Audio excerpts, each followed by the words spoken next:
할렐루야. 오늘도 각자의 자리에서 이곳 예배당에서 하나님 예배하는 여러분 축복합니다. 우리 같이 온전한 예배 하나님께 드리고 또 주로부터 은혜를 공급받는 시간 되기를 소원합니다.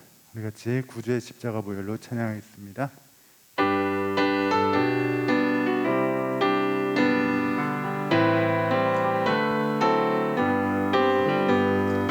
구주의 십자가 보혈로 죄 씻음 받기를 원하네.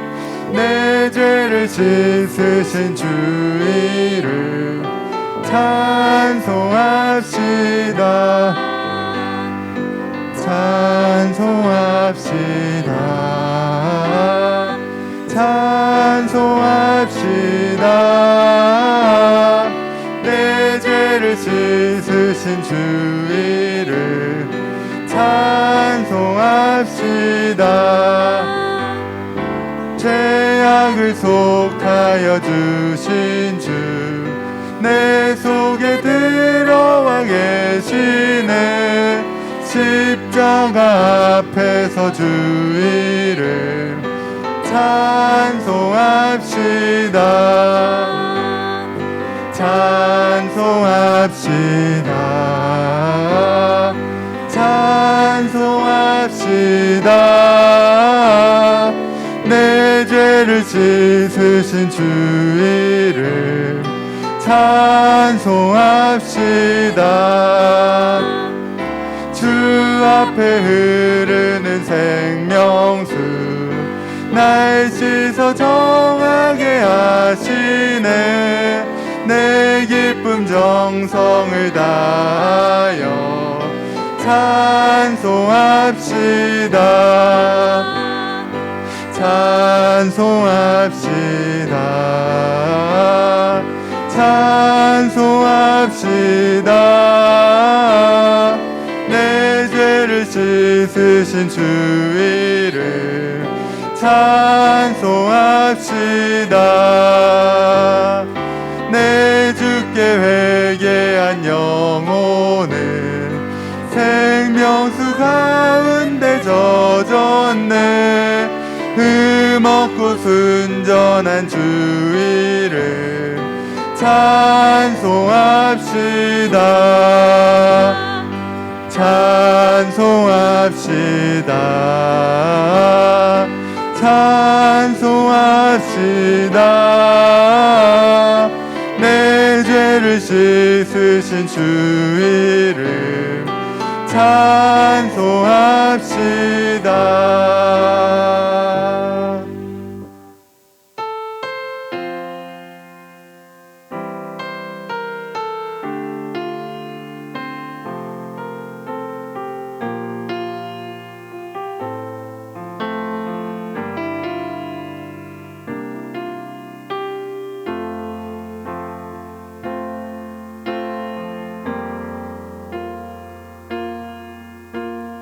아버지 사랑 내가 노래해.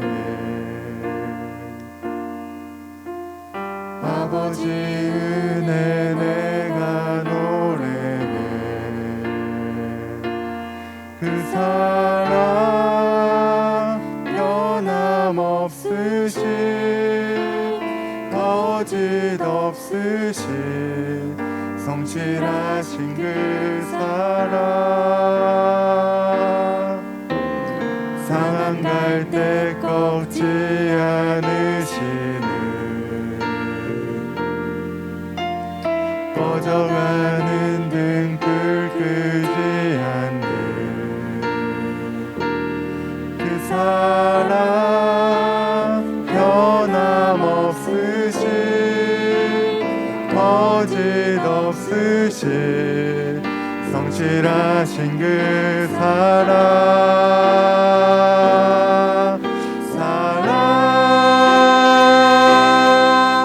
그 사랑 날 위해 죽으신 날 위해 다시 사신 예수 그리스도 다시 오실 그 사랑 죽음도 생명도 천사도 하늘의 어떤 권세도 끊을 수 없는 영원한 그 사랑의 아버지 사랑 내가 노래.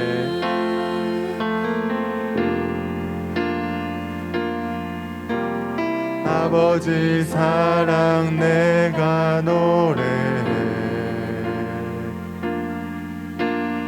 아버지 은혜 내가 노래해. 그 사랑 변함없으신 거짓 없으신 성실하신 그 사랑 상한 갈 때 꺾지 않으시는 꺼져가는 등불 끄지 않는 그 사랑 변함없으신 거짓 없으신 성실하신 그 사랑 그 사랑 날 위해 죽으신 날 위해 다시 사신 예수 그리스도 다시 오실 그 사랑 죽음도 생명도 천사도 하늘의 어떤 권세도 끊을 수 없는 영원한 그 사랑 예수.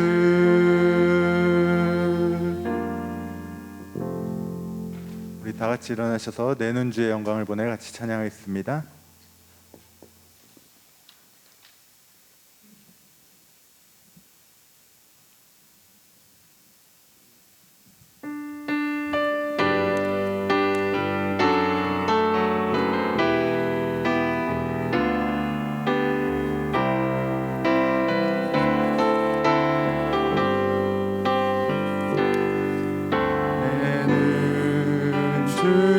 주의 영광을 보내 우리 가운데 계신 주님 그 빛난 영광 온 하늘 덮고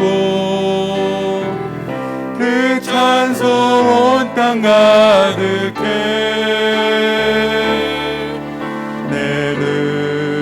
주의 영광을 보내 찬송 가운데 서신 주님 주님의 얼굴을 온 세상 향하네 권능의 팔을 드셨네 주의 영광 이곳에 가득해 우린 선의 주님과 함께 찬양하며 우리는 전진하리 모든 열방 주 볼 때 모든 열방 주 볼 때까지 모든 열방 주 볼 때까지 모든 열방 주 볼 때까지 모든 열방 주 볼 때까지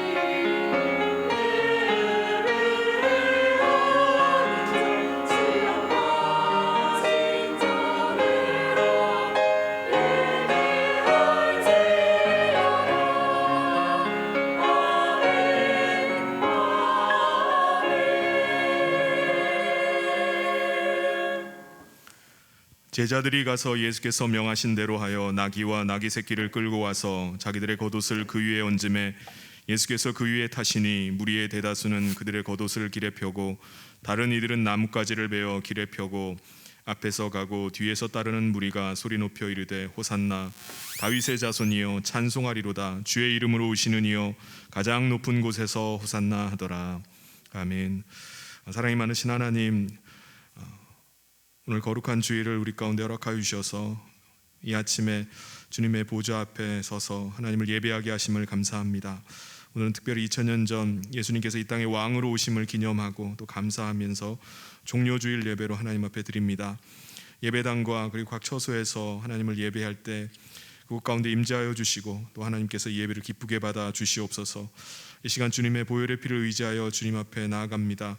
우리를 주님의 피로 정결하게 하여 주시고 또 의로운 자로 또 하나님 앞에 예배하게 하여 주시옵소서.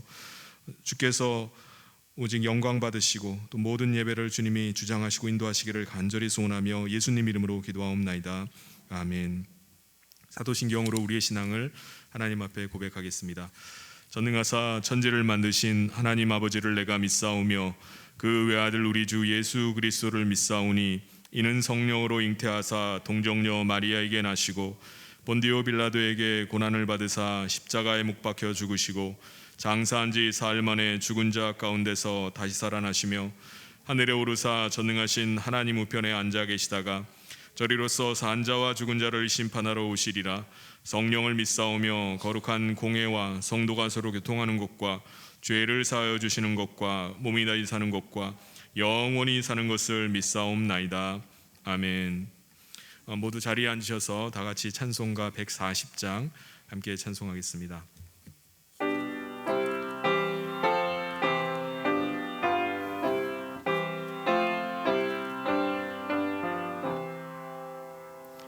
왕 되신 우리 주께 영광 돌리세. 그 옛날 많은 무리 호산나 불렀네.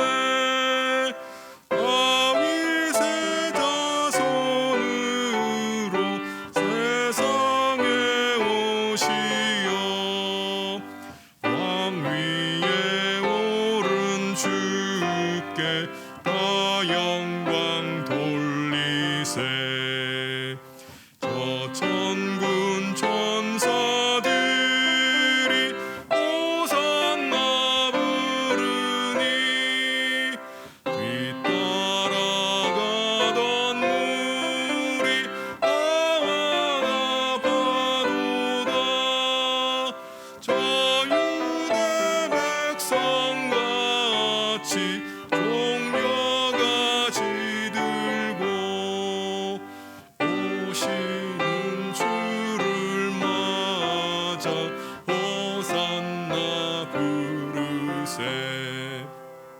주 고난 받기 전에 수많은 무리가 영광의 찬송 불러 주 찬양하였네. 이같이 우리들도 주 환영하오니 그 넓은 사랑 안에 다 받아 주소서. 아멘.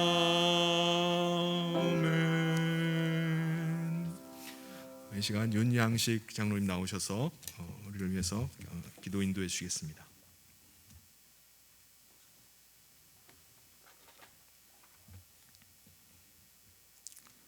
십자가 제단의 대속의 제물로 죽어주신 주님, 그 흘린 보혈의 공로를 힘입어 오늘 또 담력을 얻어 주님 은혜의 보좌 앞으로 이끌어 주심을 감사를 드립니다. 종료주의를 맞아 우리의 삶과 신앙을 성찰해 봅니다. 겸손과 섬김으로 하나님의 사랑을 알리기 위해 주님은 어린 나귀를 타고 예루살렘에 입성하셨습니다. 그런데 저희는 섬김만을 받으려 하고 대접만 받으려고 힘썼던 것은 아닌지 되돌아봅니다. 하나님을 단지 내 인생의 행복과 성공을 위한 수단과 방법으로 동원하는 패역한 신앙은 아닌지요. 그럼에도 불구하고 주님은 변치 않는 십자가의 사랑으로 우리의 추악한 허물들을 덮어주시고 허물진 모습 그대로 저희를 받아주시니 우리가 어찌 감사와 기쁨으로 그 은혜와 사랑을 찬송하지 않을 수 있겠습니까? 이 시간 우리의 심령 가운데 임재하여 주시사 우리의 죄악과 불신앙의 모습들을 경책하여 주시고 새로운 믿음의 결단과 신앙의 각오를 다짐하는 성도들이 되게 하여 주시옵소서. 이번 고난주간의 삶을 위해 기도합니다. 많은 인생들이 지치고 고난 일상을 살아가지만 저희 성도들은 이럴 때일수록 움츠러들지 말고 더 적극적으로 하나님을 찾고 기도하는 자리를 사모할 수 있도록 도와주시옵소서. 하나님 앞에서 두렵고 떨림으로 나의 부족한 믿음과 삶을 회개하며 상하고 통회하는 심령으로 주님의 은혜와 긍휼을 구하는 신앙인들이 되게 하여 주시옵소서. 온통 혼란과 염려와 두려움으로 가득한 세상에서 오직 주님만이 우리의 길이 되어 걸어가길 원합니다. 우리의 인생에 들이닥친 이해할 수 없는 상황과 고난들이 있을지라도 믿음 안에서 감사하며 선한 길로 의의 길로 인도하시는 하나님을 경험케 하여 주시옵소서. 두려운 순간마다 용기를 주시고 담대함을 주시옵소서. 낙심이 될 때마다 소망 되시는 하나님을 바라보는 믿음을 주시옵소서. 이 시간 말씀을 선포하시는 목사님에게 갑절의 영역과 영감을 허락하여 주시옵소서. 선포되는 말씀의 능력으로 저희들의 마음과 생각과 믿음이 더욱더 새롭게 변화받기를 원합니다. 생명의 말씀이 우리 마음에 담겨짐으로 예수의 영이 우리의 마음과 생각을 주장케 하여 주시옵소서. 한 주간도 살아갈 때 진리의 말씀이 우리의 인생길을 비추는 빛이 되고 등불이 되어 경건한 삶을 살아가는 성도들이 되게 하여 주시옵소서. 이 모든 말씀 예수님의 이름으로 기도하옵나이다. 아멘.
죄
교회 소식 전해드리겠습니다.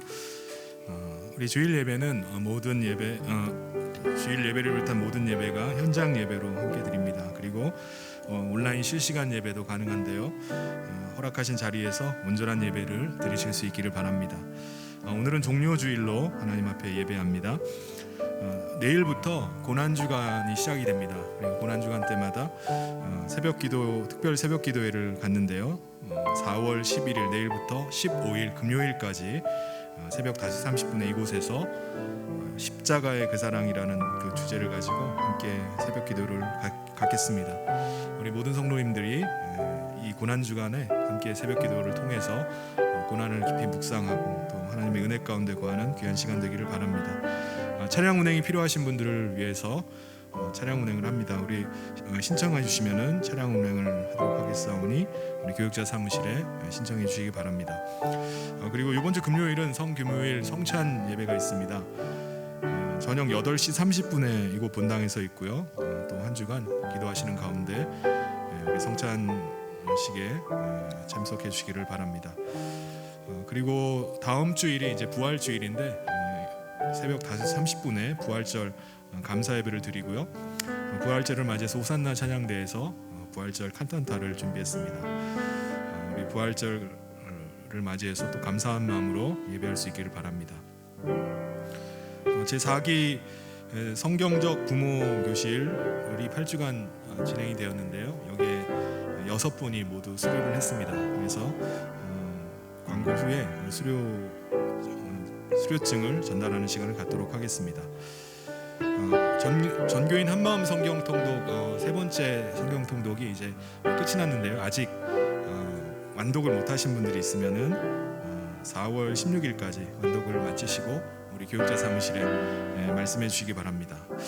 4월 마지막 주에는 우리가 같이 또 성경 완독을 축하하는 시간을 갖도록 하겠습니다. 이 시간에 제4기 성경적 부모 교실 수료 순서를 갖도록 하겠습니다. 우리 송선영 사무가 지난 8주간 동안 우리 6분을 대상으로 해서 했는데 모두 은혜 가운데 다 마치게 됐습니다. 제가 호명을 하면은 이 시간에 앞으로 좀 나오시면은 제가 전달하도록 하겠습니다. 특별히 또 참석 못하신 분들이 좀 멀리 계셔서 못하신 분들이 계신데 제가 일단 먼저 호명하도록 하겠습니다. 김혜진 성도님, 송재은 집사님, 위미림 집사님, 위은혜 성도님, 이주영 집사님, 이윤진 집사님.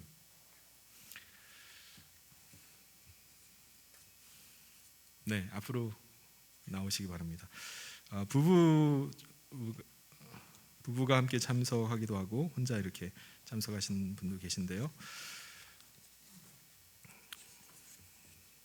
네, 우리 송재은 집사님 수료증 성명 송재은 위사람은 성경적 부모교실 BPS 4기 과정을 모두 이수하였기에 이에 증서를 수여합니다. 마땅히 행할 길을 아이에게 가르치라.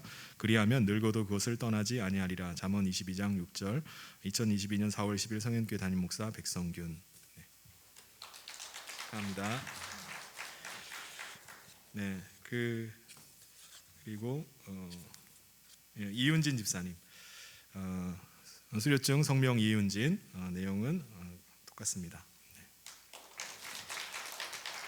그리고 수료증 성명 이주영 집사님 같은 내용입니다.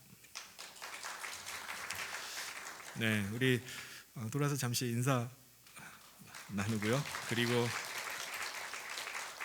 꽃다발을 또 준비했네요. 네. 이 성경적 부모 교실이 정말 귀한 들어가셔도 되겠습니다. 그리고 이주영 집사님 잠시 남으시고 귀한 시간인 것 같아요. 그래서 가정을 세우는데 특별히 성경적인 부모로서 믿음의 가정을 세우는데 아주 유익한 시간이었던 것 같습니다. 그래서 우리 이 시간에는 우리 짧게 우리 이주영 집사님이 수료 소감을 잠깐 나누도록 하겠습니다. 감사합니다. 이주영 집사입니다. 굉장히 떨립니다. 마음에 담담 주시길 소망합니다. 네. 먼저 매주 토요일 줌으로나마 함께 모여서 공부할 수 있는 귀한 시간을 허락하시고 우리를 배움의 자리로 인도해 주신 하나님께 감사를 드립니다. 그리고 12주간 성경적 부모 교실을 이끌어 주신 송선영 사모님께도 감사의 말씀을 전하고 싶습니다. 과연 내가 내 자녀를 잘 키운 것이 맞나? 금쪽 같은 내 아이, 나름 사랑하며 키웠건만 나의 교육 방식은, 내 사랑의 방식은 과연 맞는 것인가? 어떻게 하면 내 아이를 잘 키울 수 있을까? 아이들 양육에 대한 여러 가지 물음들이 늘 마음 한켠에 자리 잡고 있던 저에게, 그리고 늘 부모로서 부족함이 많던 저에게 성경적 부모 교실은 제 물음에 대한 해답들을 하나씩 찾게 하는 시간들이 되었습니다. 부끄럽지만 저는 지금껏 제 자녀들을 잘 못 키운 것 같습니다. 그리고 제 교육 방식과 사랑의 방식은 다 틀렸던 것 같습니다. 큰아이가 벌써 20살 청년으로 성장했지만 부모인 저는 아이의 영적 교육은 소홀히 한 채, 신앙 교육은 나중으로 미뤄둔 채 세상의 것에 따라 육으로만 자녀를 키워온 부끄러운 엄마였음을 고백합니다. 자녀의 성장 발달기에 맞추어 아이가 잘 성장할 수 있도록 제대로 도와주지 못했던 엄마였던 것 같아서 특히 큰 아이에게는 미안함도 컸습니다. 아이도 다 컸고 이미 늦은 거 아니야? 생각하며 이제 와서 뭐해? 늦었는데 됐어 라고 자책하던 저에게 매주 토요일 성경적 부모 교실을 통해 하나님께서는 주영아 아직 늦지 않았다 라는 메시지를 제 마음에 주셨습니다. 자녀에게 성경적 자아상을 심어주는 말하기, 자녀를 따스하게 허깅해주기, 자녀와 데이트하기, 이미 잘하고 있는 것 칭찬하기 등 한 주간의 숙제를 체크해가며 내 아이가 어릴 때 내가 부모로서 충분히 해주지 못했던 말들, 또 내가 어릴 때 부모님께 듣고 싶었던 말들을 어색하지만 연습도 해보고 또 실제로도 아이에게 직접 표현하는 시간이 주어짐에 참 감사했습니다. 그동안 믿음의 부모라고 하면서 내 자녀에게 살리는 말, 축복의 말을 사용하기보다 입에 차마 담을 수 없는 저주의 말을 퍼부으며 혀를 함부로 사용했던 제게 생명의 말하기는 꼭 훈련을 해야 함을 깨달았습니다. 너는 소중한 존재야. 너는 잘 될 거야. 길게 봐. 너는 잘 될 거야. 앞으로 하나님이 너를 멋지게 만드실 거야. 두려워하지 마. 하나님이 도와주신단다. 비난의 말은 내 입에서 떠나갈지어다. 나는 살리는 말만 할지어다. 배운 대로 선포하며 입으로 죄를 짓지 않게 달라고 하나님께 기도하게 되었습니다. 이제는 어떻게 하면 아이를 잘 키울 수 있을까 보다는 어떻게 하면 주님의 뜻에 따라 아이를 잘 양육할 수 있을까?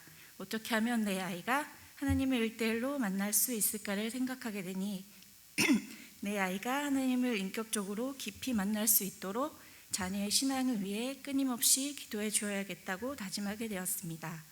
태어나서 저도 부모가 처음이라, 나도 엄마가 처음이라 부모로서 엄마로서 미성숙하여 나로 인해 내 자녀가 받았던 상처들이 이제라도 주님 사랑으로 온전히 치유되고 회복되어지기를 소망합니다. 많은 분들이 성경적 부모 교실을 통하여 하나님과의 관계가 회복되어지고 자녀와 부부, 가족 간의 관계가 회복되어지며 부부가 중심인 건강한 가정으로 다시 세워지시면 좋겠습니다. 특히 어린 자녀들을 가지신 분들에게 강력 추천합니다. 성경적 부모 교실을 통해 하나님의 말씀으로 또 주님의 진리에 따라 자녀 양육의 노하우와 지혜를 나누는 복된 은혜의 시간이 되시길 바랍니다. 감사합니다.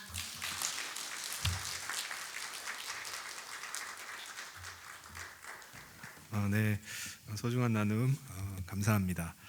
그리고 다음에 언제 또 성경적 부모 교실이 개설될지 모르겠는데 그때 꼭 많은 분들이 참석할 수 있기를 바랍니다.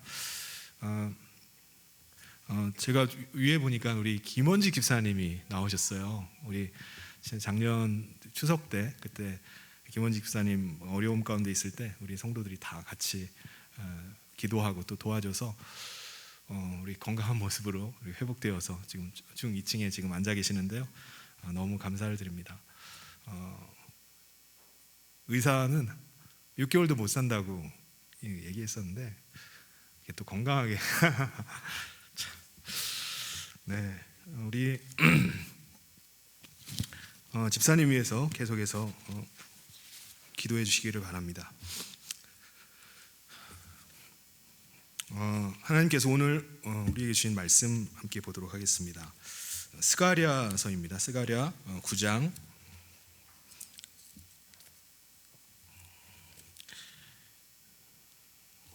6장 1절부터 17절까지 말씀을 제가 봉독하도록 하겠습니다. 여호와의 말씀이 하드락 땅에 내리며 다메섹에 머물리니 사람들과 이스라엘 모든 지파의 눈이 여호와를 우러러 봄이니라. 그 접경한 하마세도 임하겠고 두로와 시돈에도 임하리니 그들이 매우 지혜로움이니라. 두로는 자기를 위하여 요새를 건축하며 은을 티끌같이 금을 거리에 진흙같이 쌓았도다. 주께서 그를 정복하시며 그의 권세를 바다에 쳐넣으시리니 그가 불에 삼켜질지라. 아스글론을 보고 무서워하며 가사도 심히 아파할 것이며 에글론은 그 소망이 수치가 되므로 역시 그러하리라. 가사에는 임금이 끊어질 것이며 아스글론에는 주민이 없을 것이며 아스도셋은 잡족이 거주하리라. 내가 블레셋 사람의 교만을 끊고 그의 입에서 그의 피를 그의 이사이에서 그 가증한 것을 제거하리니 그들도 남아서 우리 하나님께로 돌아와서 유다의 한 지도자같이 되겠고 에글론은 여부스 사람같이 되리라. 내가 내 집을 둘러 진을 쳐서 적군을 막아 거기 왕래하지 못하게 할 것이라. 포악한 자가 다시는 그 지경으로 지나가지 못하리니 이는 내가 눈으로 치니 봄이니라. 시온에 따라 크게 기뻐할지니라. 예루살렘에 따라 즐거이 부를지어다. 내가 내 왕이 내게 임하나니 그는 공의로우시며 구원을 베푸시며 겸손하여서 나귀를 타시나니 나귀의 작은 것 곧 나귀 새끼니라. 내가 에브라임의 병거와 예루살렘의 말을 끊겠고 전쟁하는 활도 끊으리니 그가 이방 사람에게 화평을 전할 것이요 그의 통치는 바다에서 바다까지 이르고 유브라데 강에서 땅끝까지 이르리라. 또 너로 말할진대 내 언약의 피로 말미암아 내가 내 갇힌 자들을 물 없는 구덩이에서 놓았나니 갇혀 있으나 소망을 품은 자들아 너희는 요새로 돌아올지니라. 내가 오늘도 이르노라. 내가 내게 갑절이나 갚을 것이라. 내가 유다를 당긴 활로 삼고 에브라임을 끼운 화살로 삼았으니 시온아 내가 내 자식들을 일으켜 헬라 자식들을 치게 하며 너를 용사의 칼과 같게 하리라. 여호와께서 그들 위에 나타나서 그들의 화살을 번개같이 쏘아내실 것이며 주 여호와께서 나팔을 불게 하시며 남방 회오리바람을 타고 가실 것이라. 만군의 여호와께서 그들을 호위하시리니 그들이 원수를 삼키며 물맷돌을 밟을 것이며 그들이 피를 마시고 즐거이 부르기를 술 취한 것 같이 할 것인즉 피가 가득한 동이와도 같고 피 묻은 제단 모퉁이와도 같을 것이라. 이날에 그들의 하나님 여호와께서 그들을 자기 백성의 양떼같이 구원하시리니 그들이 왕관의 보석같이 여호와의 땅에 빛나리로다. 그의 형통함과 그의 아름다움이 어찌 그리 큰지 곡식은 청년을 새 포도주는 처녀를 강건하게 하리라. 아멘. 여러분 지금 우크라이나와 러시아가 전쟁을 벌이고 있죠. 우크라이나 자국 내에는요 지지하는 성향이 다른 두 국민들이 있다고 합니다. 친서방 그 국민들과 친러 국민들이 이제 같이 공존을 하고 있습니다. 과거에 친서방 진영에서는 친서방 진영이 정권을 잡고 나서 친러 주민들, 친러 진영에 있는 사람들을 한 만여 명을 죽이는 그 피해 숙청을 했다고 합니다. 그리고 나서 이제 친서방 정권이 서방이랑 완전히 붙기 위해서 이제 나토에 가입을 하려고 하고 있습니다. 그리고 러시아가 우크라이나 영토를 통과해서 이제 유럽으로 가스를 이제 수출을 하는데 그 러시아 가스관을 증설을 하려고 했어요. 그러니까는 이제 친서방 이 정권이 그걸 거부를 하고 자기들이 직접 이 가스를 공급하겠다라고 나선 겁니다. 그러니까 러시아 입장에서는 이거를 가만히 내둘 수 있겠습니까? 그러니까는 러시아가 우크라이나를 침공하면서 이제 전쟁이 시작됐습니다. 전쟁을 보면은 그냥 단순히 두 나라 간에 벌어지는 일은 아닙니다. 두 나라뿐만 아니라 주변의 많은 나라들이 여기에 연관이 되어 있습니다. 그래서 정치, 경제, 군사, 지리적 여러 가지 복잡한 이해관계 속에서 이 전쟁이 벌어지는 것을 볼 수 있습니다. 이유야 어찌 됐든지 간에 전쟁이 벌어지면은 수많은 희생자들이 나오게 됩니다. 지금 이 전쟁으로도 수많은 젊은이들이 죽어가고 있고 수많은 민간인 희생자들이 생기고 있습니다. 그러니까 전쟁은 너무나 끔찍한 일입니다. 그 전쟁의 아픔이 그 시대만 미치는 것이 아니라 그 대를 이어서도 계속해서 그 아픔과 고통이 이어집니다. 우리가 성경을 봐도 성경을 보면 이스라엘에도 수많은 전쟁이 있었던 것을 볼 수 있습니다. 하나님께서는 이방 나라들을 사용하셔서 그들을 몽둥이로 사용하셔서 이스라엘 백성들을 계속 때리십니다. 왜냐하면 이스라엘 백성들이 하나님 앞에서 불순종해서 우상을 숭배하고 악에서 떠나지 않았기 때문에 이방 민족을 몽둥이로 그냥 사용하셔서 계속 때리시는 거예요.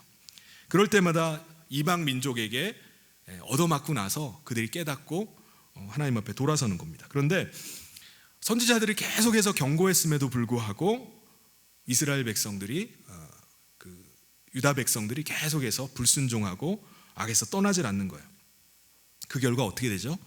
BC 605년에 그 당시에 크게 일어났던 바벨론이 침공을 하면서 세 차례 침공을 받고 남유다가 멸망을 당하고 맙니다. 수많은 유대인들이요 바벨론의 포로로 끌려가게 됐습니다. 포로로 끌려간 유대인들이 바벨론에 끌려가서 포로 생활을 하면서 그때 비로소 깨닫는 거예요. 우리가 하나님 앞에서 범죄했구나. 자신들의 죄악을 금식을 하면서 하나님 앞에 회개하기 시작합니다. 그리고 고국을 그리워하면서 하나님 앞에 예배하기를 사모했어요. 그전에는 그렇게 거부하고 하나님을 무시하고 멸시했는데 이제는 하나님 앞에 예배하기를 사모하게 됐습니다. 그 와중에 자신들을 멸망시킨 이 바벨론이요 새로 일어난 페르시아에 의해서 멸망을 당하게 됩니다. 그리고 새롭게 패권을 잡은 페르시아의 고레스 왕이요 아주 놀라운 명령을 내려요. 지금 포로로 끌려와 있는 유대인들은 다 본국으로 귀환해라 라는 명령을 내립니다. 그래서 그 다음 해인 BC 537년 5만 명의 약 5만 명의 유대인들이 스룹바벨의 인솔하에 예루살렘으로 귀환을 합니다. 그들이 그동안 얼마나 예배를 사모했는지 오고 나서 바로 다음 해부터 성전 재건부터 시작하는 거예요. 무너졌던 성전을 우리 다시 수축하고 이곳에서 하나님을 예배하자라고 해서 성전 재건을 시작합니다. 여러분 여기서 아주 놀라운 사실은요 하나님께서 포로로 끌려갔다가 너희들이 70년 만에 돌아올 것이다 라고 말씀을 하셨는데 실제로 정확하게 70년 만에 돌아오게 된 거예요. 성전 재건을 시작한 때가 바로 70년 만이었습니다. 그러니까 하나님의 약속이 그대로 이루어졌어요. 그런데 의욕적으로 시작했던 성전 재건 공사가 사마리아인들의 방해로 2년 만에 중단이 됩니다. 그리고 나서 14년이라는 시간이 그냥 흘러가 버렸어요. 그러다가 BC 520년에 하나님의 말씀이 학개 선지자에게 임합니다. 그래서 학개 선지자가 성전 재건을 백성들에게 도전하기 시작해요. 그리고 나서 2달 후에 하나님의 말씀이 스가랴 선지자에게도 또 임하게 됩니다. 그래서 그때부터 스가랴 선지자는요 하나님의 백성들에게 회개할 것을 선포하고 우리가 영적인 개혁을 해야 된다라고 하면서 도전하기 시작했습니다. 그때부터 다시 이제 14년 만에 성전 재건이 이제 시작이 된 거예요. 그러다가 스가랴 7장에 보면은 베델에 있는 유대인들이 베델에서 온 유대인들이 스가랴 선지자에게 찾아와서 이런 질문을 하는 거예요. 우리가 그동안 바벨론에 있을 때부터 우리가 하나님 앞에 금식하면서 기도해오고 왔는데 언제까지 우리가 이렇게 금식해야 됩니까? 이제 우리도 슬퍼하기를 좀 멈춰야 될 때가 아닙니까? 라고 이렇게 질문을 했습니다. 그랬더니 하나님께서 그들에게 뭐라고 말씀하시냐? 회복의 날이 이르게 되면은 멸망을 슬퍼하는 금식은 이제 사라지고 기쁨의 잔치가 벌어질 것이다 라고 이렇게 대답을 하셨어요. 유대인들은 이 하나님의 응답을 듣고 뭐라고 생각했을까요? 아니 언제 그 일이 일어나냐고요. 언제? 우리는 포로로 끌려가서 70년 동안 고통을 당하면서 모든 우리의 죄값을 다 치렀는데 우리를 괴롭혔던 이방인들 그들은 어떻게 됩니까? 그들은 멀쩡하게 지금도 있는데 그들은 언제 멸망을 당하냐고요. 그들은 하나님께서 이방 가운데서 이스라엘 백성들을 다시 우뚝 세우시고 회복하실 것을 원했어요. 그리고 이방인들은 자기들 괴롭혔던 이방인들 그들을 다 멸망시키기를 원했습니다. 그런데 하나님께서는요 그들에게 아주 의외의 말씀을 하시는 거예요. 하나님의 구원의 계획은 이스라엘만을 위한 것이 아니라 모든 열방 가운데 열방들이 하나님의 은혜를 같이 누리게 될 것이다 라고 말씀하시는 거예요. 이스라엘에게는 굉장히 당황되는 말씀이죠. 우리만 하나님의 선민이고 우리만 하나님이 구원하시고 우리를 하나님이 이방 가운데서 우뚝 세우실 걸로 기대를 하는데 하나님은 그런 게 아니라는 거예요. 그러면 언제 어떻게 하나님께서 이방의 모든 백성들도 다 하나님을 섬기고 하나님께 돌아오는 일들이 벌어진다는 것입니까? 오늘 읽은 스가랴 9장에 그 답을 하고 있습니다. 그러니까는 9장은 520년 후에 일어날 하나님의 놀라운 구원의 계획을 예언하고 있는 말씀이에요. 오늘 이 말씀을 통해서 하나님께서 메시아를 통해서 이루실 하나님의 놀라운 계획을 우리가 다시 한번 깨닫고 그 은혜를 누리고 또 그 은혜를 증거하는 저 모든 성도님 되시기를 주님의 이름으로 축원합니다. 하나님은 이스라엘만이 아니라 열방의 모든 백성들이 주께 나오기를 원하세요. 그런데 그들의 죄와 그들의 교만을 간과하고 덮어두고 나오라고 하시는 것은 결코 아닙니다. 하나님께서는요, 이방의 나라들을 이스라엘 백성들을 돌아오게 하기 위해서 그들을 치시는 몽둥이로 그들을 사용하셨어요. 근데 이방 나라들이 어떻게 하죠? 마치 자기가 힘이 있고 자기가 능력이 있어서 이스라엘을 때려잡는 줄 알았어요. 근데 그들은 하나님의 손에 들린 그냥 몽둥이일 뿐이었습니다. 그러니까 그들이 착각을 하는 거예요. 우리가 힘이 있어서 우리가 이스라엘 치는 걸로 교만에 빠진 것입니다. 그래서 하나님께서는 그들의 교만을 꺾어버리겠다라고 말씀하셨어요. 그게 1절부터 4절까지의 말씀입니다.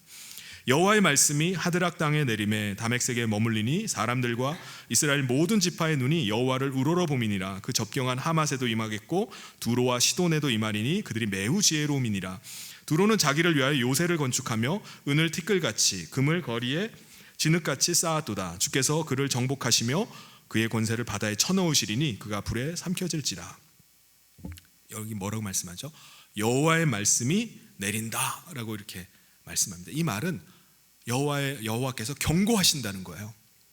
하나님의 말씀이 우리에게 내리면은 우리에게 내리면 우리는 얼마나 감사합니까? 하나님의 말씀이 내게 임하는 것은 구원의 말씀이기 때문에 우리는 감사해요. 근데 대적들에게 여호와의 말씀이 내린다. 이 말씀은 무슨 의미죠? 하나님께서 그들을 심판하시겠다라는 의미입니다. 그러니까 하나님께서 대적에게 이제 심판을 명하시는 거예요. 여호와의 말씀이 어디에 내렸다고 말씀하죠? 도시들의 이름이 쭉 이제 나옵니다. 하드락, 다멕색, 하맛.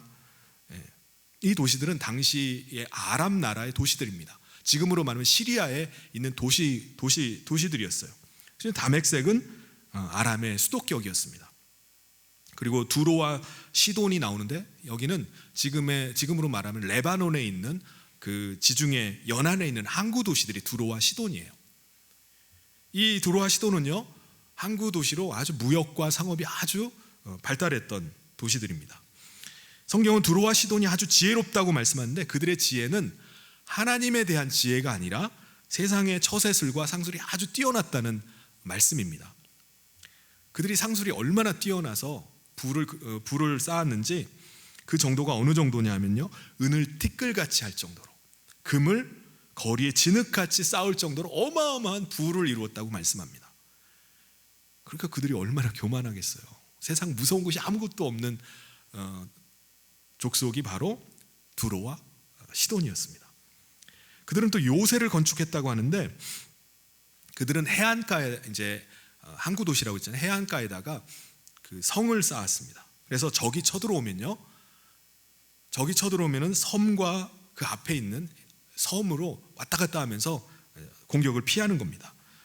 그러니까 정말 두로와 시돈은요, 부하고 강한 나라에서 절대 망하지 않을 것 같은 나라가 두로와 시돈이었습니다. 그런데 하나님께서 어떻게 하신다고요? 그들을 정복하시고 그들의 권세를 바다에 쳐넣어버리고 불에 삼켜지게 하겠다라고 이렇게 말씀하시는 겁니다. 그리고 이 모든 것들을 세상의 모든 사람과 이스라엘 모든 지파들이 보고서 하나님을 우러러 볼 것이다 라고 이렇게 예언을 합니다. 실제로 그 일이 일어났나요? 네, 일어났어요. AD 332년에 헬라라는 나라가, 헬라 제국이 세워지면서 거기에 왕이었던 알렉산더 대왕에 의해서 각 나라들이 이제 지금 성경에서 언급하는 나라들이 차례차례 정복이 됩니다. 알렉산더 대왕이 이 두로와 시돈 같은 경우는 아무도 점령할 수 없을 거라고 했던 이 나라들을 어떻게 정복했는지를 보면 재미있어요. 이들이 적이 쳐들어오면요, 해군으로 바다로 쳐들어오면은 육지로 도망가고, 또 육지로 쳐들어오면 섬으로 도망가고, 그렇게 해서 도망을 다녔어요. 그러니까 그들을 친다는 것은 속수무책이었어요. 방법이 없었어요. 근데 알렉산더 대왕이 어떻게 했느냐, 해변에 있는, 해안에 있는 그 성읍들을 다 무너뜨립니다. 그리고 그 잔해들을 다 바다에다가 집어넣어 채우라고 하는 거예요. 그래서 그들이 육지에서 섬으로 도망을 하면은 그 도망간 섬까지 연결을 해가지고 그들을 진멸해 버렸다는 것입니다. 그러니까 세상의 부요와 세상의 지혜도 하나님 앞에서는 아무것도 아닌 것을 보여줍니다.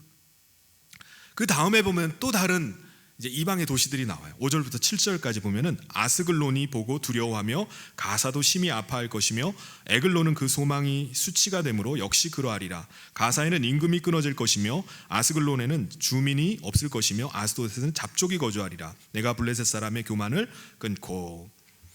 아스글론, 가사, 에글론, 이들은 다 블레셋에 있는 도시 국가들이에요. 블레셋이라고 하면요, 모두 5개 성읍으로 이루어졌는데 그것을 통틀어서 블레셋이라고 부릅니다. 이 도시들이 무서워하고 아파하게 되고 수치를 당하고 임금이 끊어지고 주민이 없어질 거라고 말해요. 여러분, 임금이 없어지고 주민이 없어지면 그게 무슨 말이죠? 나라가 사라져버린다는 거예요. 나라를 잃어버린다는 것입니다. 그리고 아스도셋은 잡족이 거주하리라. 잡족이 거주하는 것은 다른 나라와 섞여서 혼혈이 되어버린다는 거예요. 어떻게 이렇게 되죠? 나라가 망하면 이렇게 됩니다. 나라가 망하면요, 그 힘 있는 나라가 거기에 있는 주민들을 다른 데로 포로로 끌고 가버리고요, 다른 민족들을, 다른 타민족을 데려다가 거기 민족과 섞어버리는 거예요. 그럼 혼혈이 되는 겁니다. 잡족이 되는 거예요. 그렇다면 이러한 일들이 실제로 언제 일어나죠? 오래지 않아서 일어납니다. 아까 말씀드렸던 것처럼 헬라 제국이 역사의 전면에 등장을 하면서 헬라 제국이 그 강대했던 페르시아를 무너뜨리고 암몬, 두로, 시돈, 블레셋 5개 성읍을 차례차례로 다 삼켜버립니다. 멸망시켜버려요.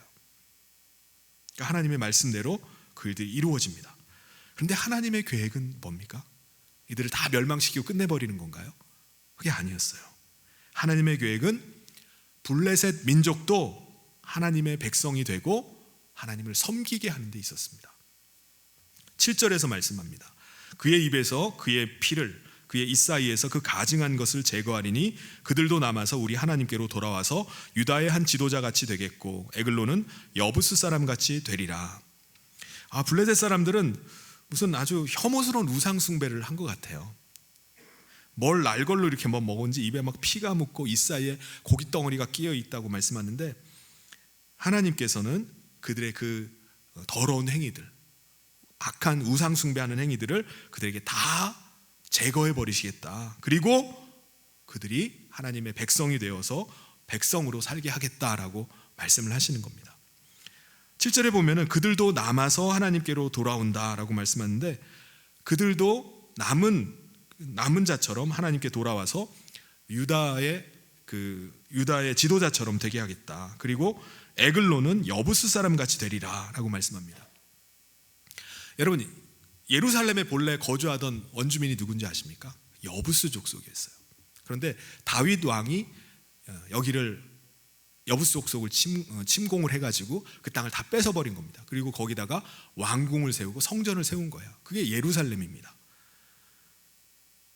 그러면 거기에 있던 여부스 사람들은 어떻게 됐을까요?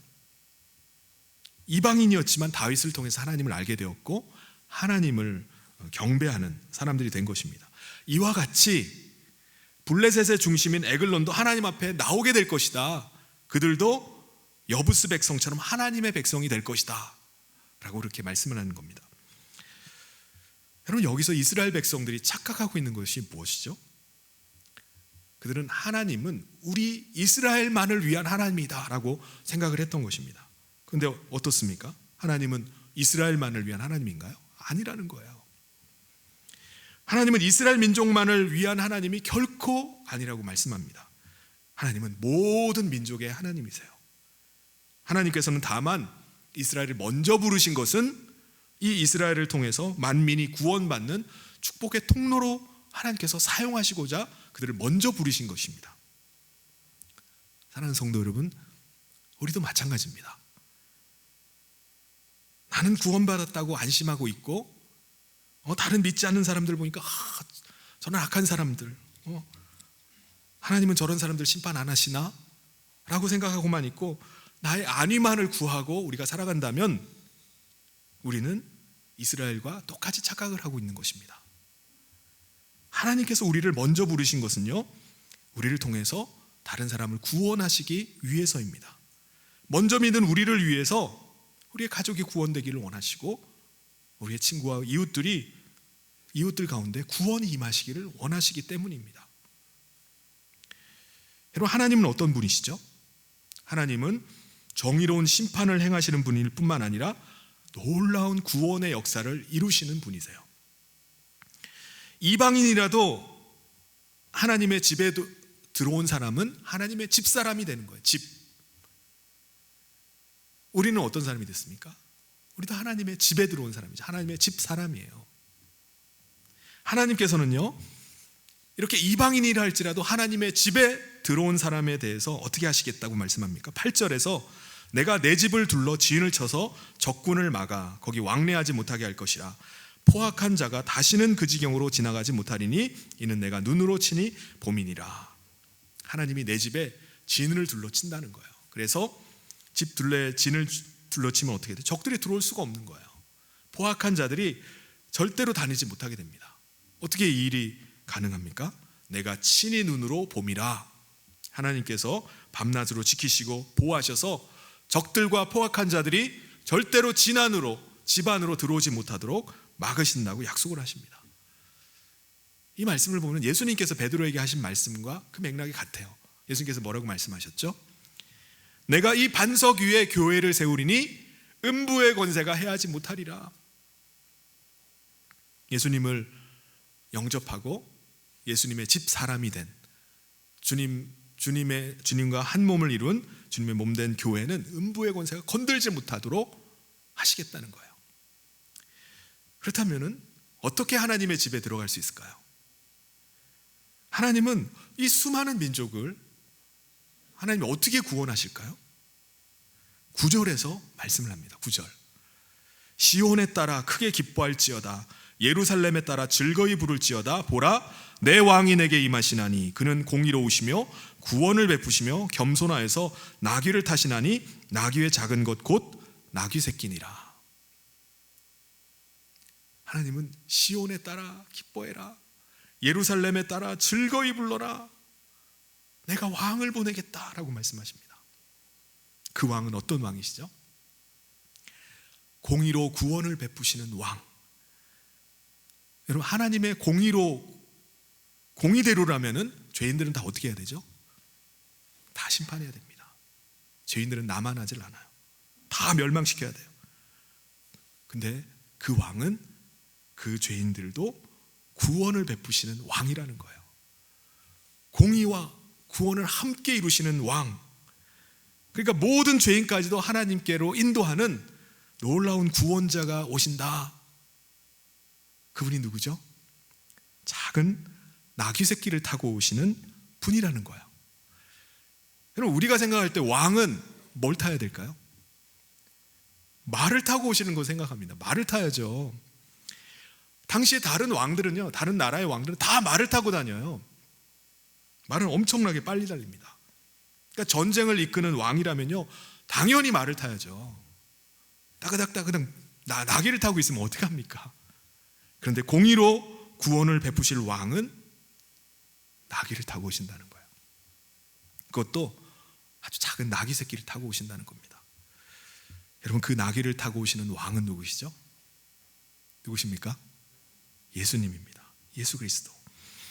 우리는 예수님을 아니까는 나귀 타시는 분 당연히 예수님이라고 생각합니다. 그런데 그 당시만 해도 이건 진짜 말도 안 되는 예언이었어요. 말이 안 되는 예언입니다.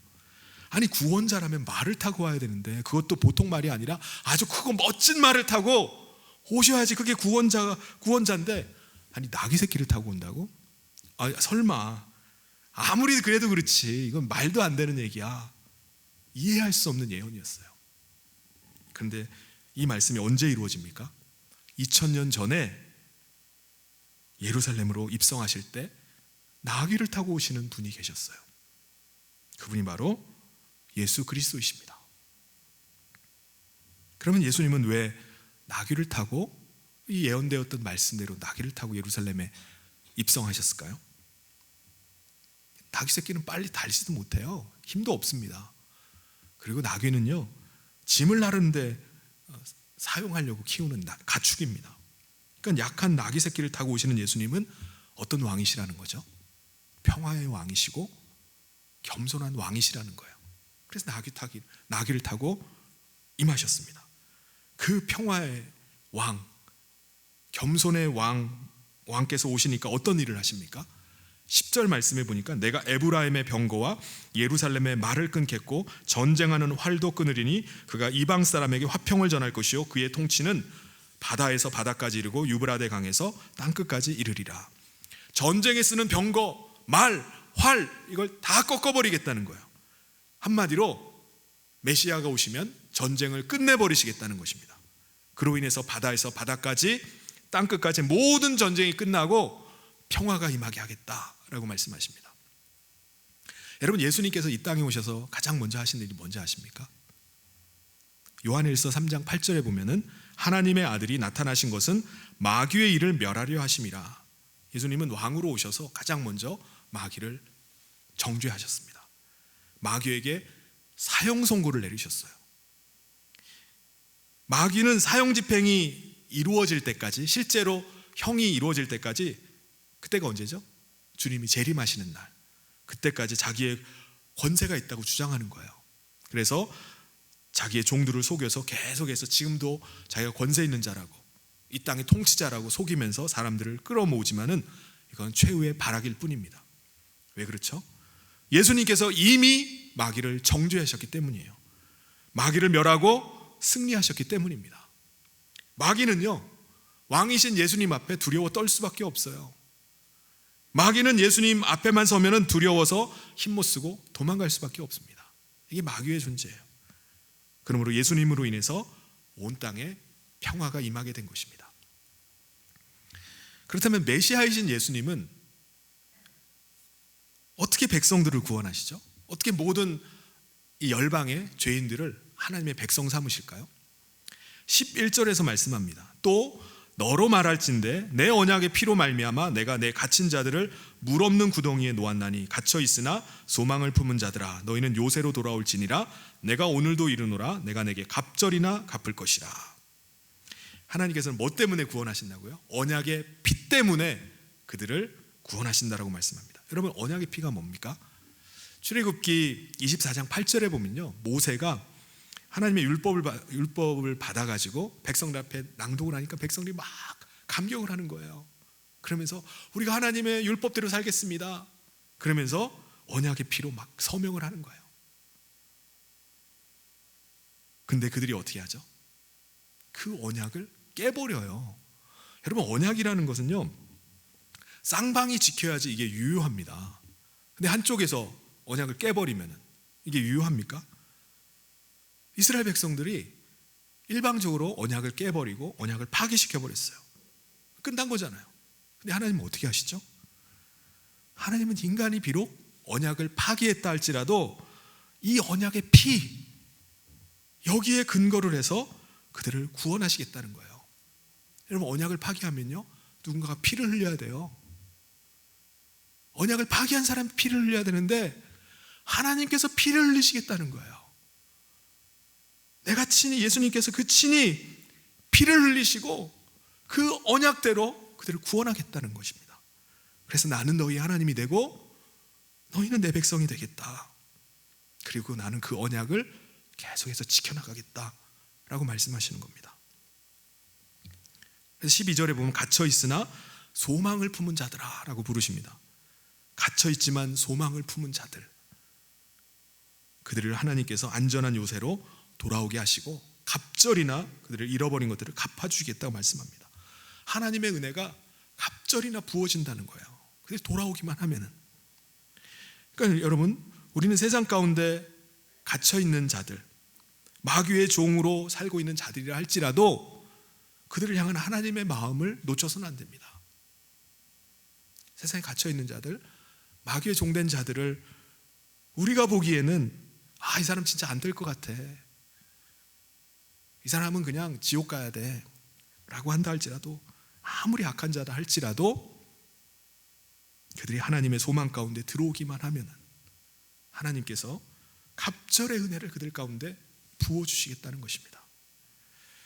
13절부터 15절까지 말씀을 읽어보겠습니다. 내가 유다를 당긴 활로 삼고 에브라임을 끼운 화살로 삼았으니 시온아, 내가 내 자식들을 일으켜 헬라 자식들을 치게 하며 너를 용사의 칼과 같게 하리라. 여호와께서 그들 위에 나타나서 그들의 화살을 번개같이 쏘아내실 것이며 주 여호와께서 나팔을 불게 하시며 남방 회오리 바람을 타고 가실 것이라. 만군의 여호와께서 그들을 호위하시리니 그들이 원수를 삼키며 물맷돌을 밟을 것이며 그들이 피를 마시고 즐거이 부르기를 술 취한 것 같이 할 것인즉 피가 가득한 동이와도 같고 피 묻은 제단 모퉁이와도 같을 것이다.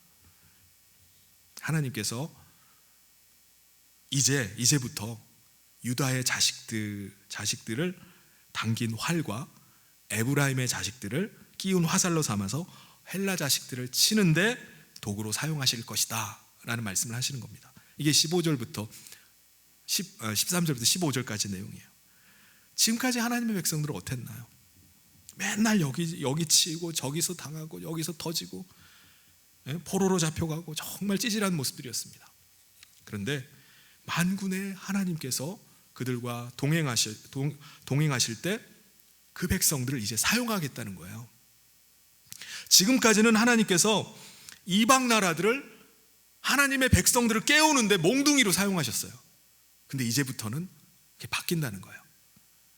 반대로 주의 백성들을, 이방 나라들을 깨우는데 활과 화살로 사용하실 것이다 라고 말씀하시는 겁니다. 이게 메시아가 오신 다음에 바뀌는 일이에요. 하나님께서 구원을 이루시기 위해서 주의 백성들을 도구로 사용하시는 겁니다. 이것은 이스라엘만 해당하는 얘기인가요? 아닙니다. 우리도 주의 백성으로 세상을 살리는 도구로 하나님께서 쓰시겠다는 거예요. 우리 각자의 일상에서 최선을 다할 때 그것이 선한 도구가 되어서 내 주위 사람들을 살리고 세상을 살리게 되는 것입니다. 16절에 보면은 이날에 그들이 하나님 여호와께서 그들을 자기 백성의 양떼같이 구원하시리니 그들이 왕관의 보석같이 여호와의 땅에 빛나리로다. 하나님이 회복하시게 하는 이 날이 임하면은 하나님께서 양떼같이 그들을 구원하시겠다고 말씀합니다. 그런데 하나님께서 그들을 구원하실 때 그들의 모습이 어떻게 된다고 말씀하죠? 마치 왕관의 보석같이 여호와의 땅에서 빛날 것이다 라고 말씀합니다. 여러분, 왕관 자체는요, 왕관이라고 하는 것은 그 자체가 정말 존귀, 위엄, 아름다움 이런 것들을 다 상징하잖아요.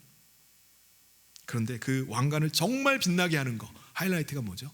왕관에 박혀있는 보석입니다. 보석. 하나님께서 돌아오는 주의 백성들을 왕관의 보석같이 빛나게 하겠다라고 말씀하십니다.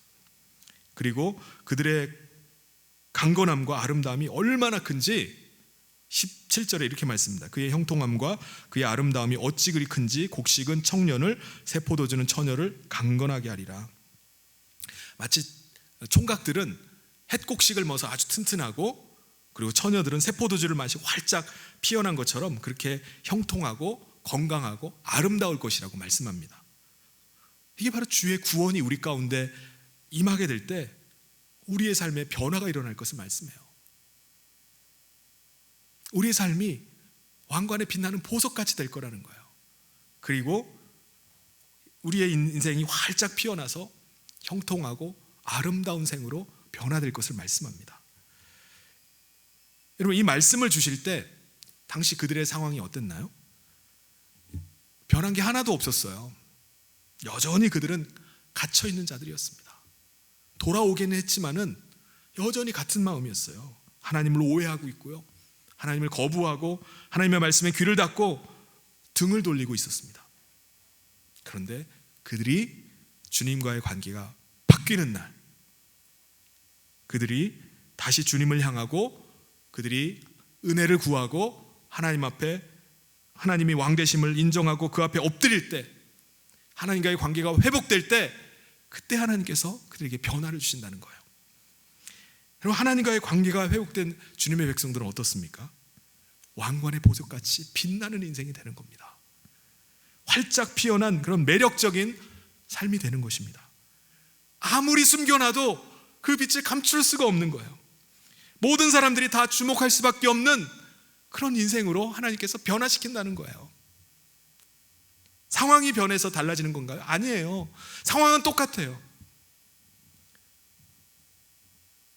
상황이 변할 때 그 가치가 변하는 것이 아닙니다. 바로 하나님과의 관계가 변할 때예요. 하나님과의 관계가 변하면 우리의 신분과 가치가 변화가 일어나 버려요. 중요한 것은 환경이 아니라 바로 하나님과의 관계입니다. 여러분 기억하십시오.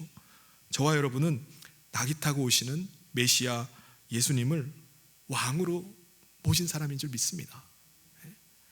우리는 왕관의 보석처럼 빛나는 사람이에요.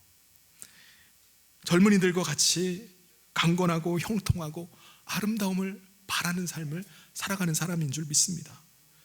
그런 사람, 내가 그런 사람이라는 사실을 여러분 꼭 기억하시길 바랍니다. 그런 사람이 되었으면 우리가 어떻게 살아가야 될까요? 나는 보통 사람이 아니야, 목에 기부스하고 나는 왕관의 보석 같은 사람이야 하면서 그렇게 살아갑니까? 아닙니다. 나귀 타고 오시는 예수님을 왕으로 모신 사람이라면, 예수님이 나귀를 타고 오신 것이 어떤 왕이라는 거죠? 겸손의 왕입니다.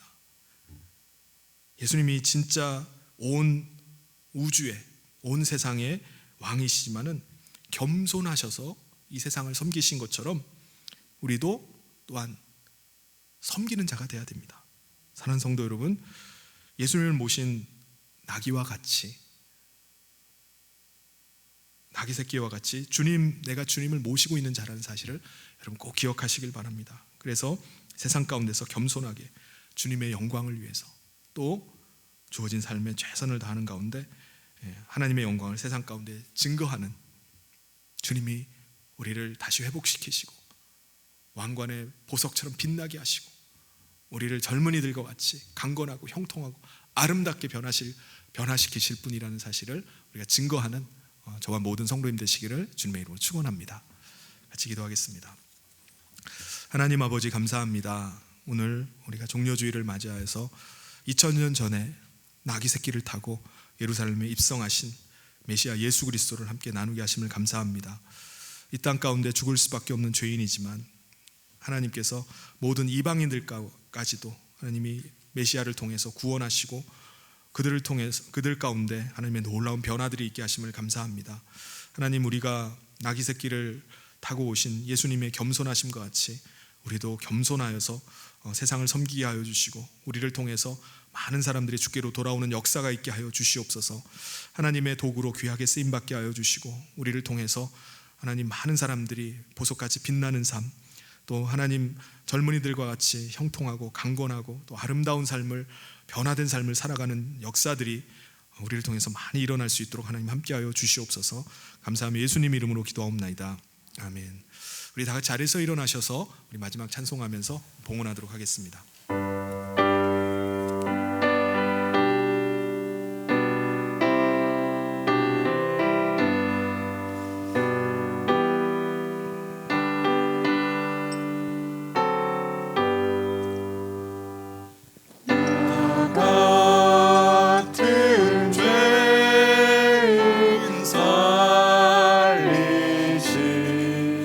주내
기도하겠습니다. 하나님, 오늘도 전심으로 하나님을 예배하며 마음 다해서 감사하고 또 하나님을 사랑하는 마음으로 준비한 예물을 드린 성도들이 있습니다. 10의 1을 구별하여 드리는 가정, 또 감사 예물을 드리는 가정, 또 주님의 전을 위해서 드리는 모든 구별된 예물 가운데 축복하여 주시옵소서.